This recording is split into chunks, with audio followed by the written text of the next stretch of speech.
What's up, guys? Welcome back to Build Cool again.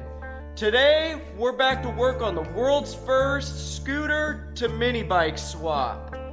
Now, the goal for today is to go through and get that moped all stripped down of all its body panels so I can see what's going on underneath it. Now, the plan is to move everything from there to this mini bike, but I'm not sure how much of that mini bike's gonna actually be left by doing this.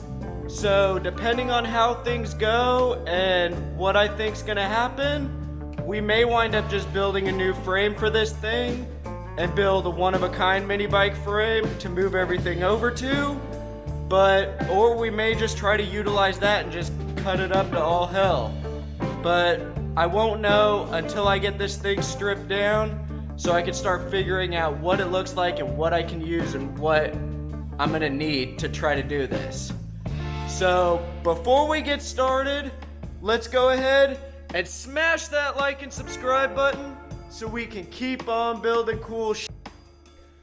This thing's gonna be a lot of fun once it's finished, and you're not gonna wanna miss out as this thing progresses and turns into a mini bike. So with all that being said, let's get started.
Guys, so we got most of the panels off the rear of the bike, and now we have the front to do, which means we have to take that front wheel off so we can slide everything off of there. But once we get the front wheel off, we have to unbolt the front fender. Then we can take that main front plastic off. Then all that's left is dealing with the headlight and gauge assembly. Now, I feel like that part is going to be the sketchiest part to take apart, because I cannot see any clips in there. It's small, there's only a couple screws that I can see, so fingers crossed that nothing's hiding in there, and it'll all come apart pretty smoothly. Now, I could just unplug everything and pull the main bolt off to pull the whole bar assembly off of there, but I'd like to keep this thing still rolling and as complete as possible, so that way, if I wanted to try to reuse anything, I can see what I'm doing with it, and by taking off those plastics up there, that'll expose all the controls and everything so we can see what it really looks like in there. So now I'm gonna have to get you guys all set up. We're gonna start with that front wheel, and hopefully it all goes smoothly from here, because it's been pretty dang easy to this point. So with all that being said, let's keep going.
all of the plastic body panels off of this thing.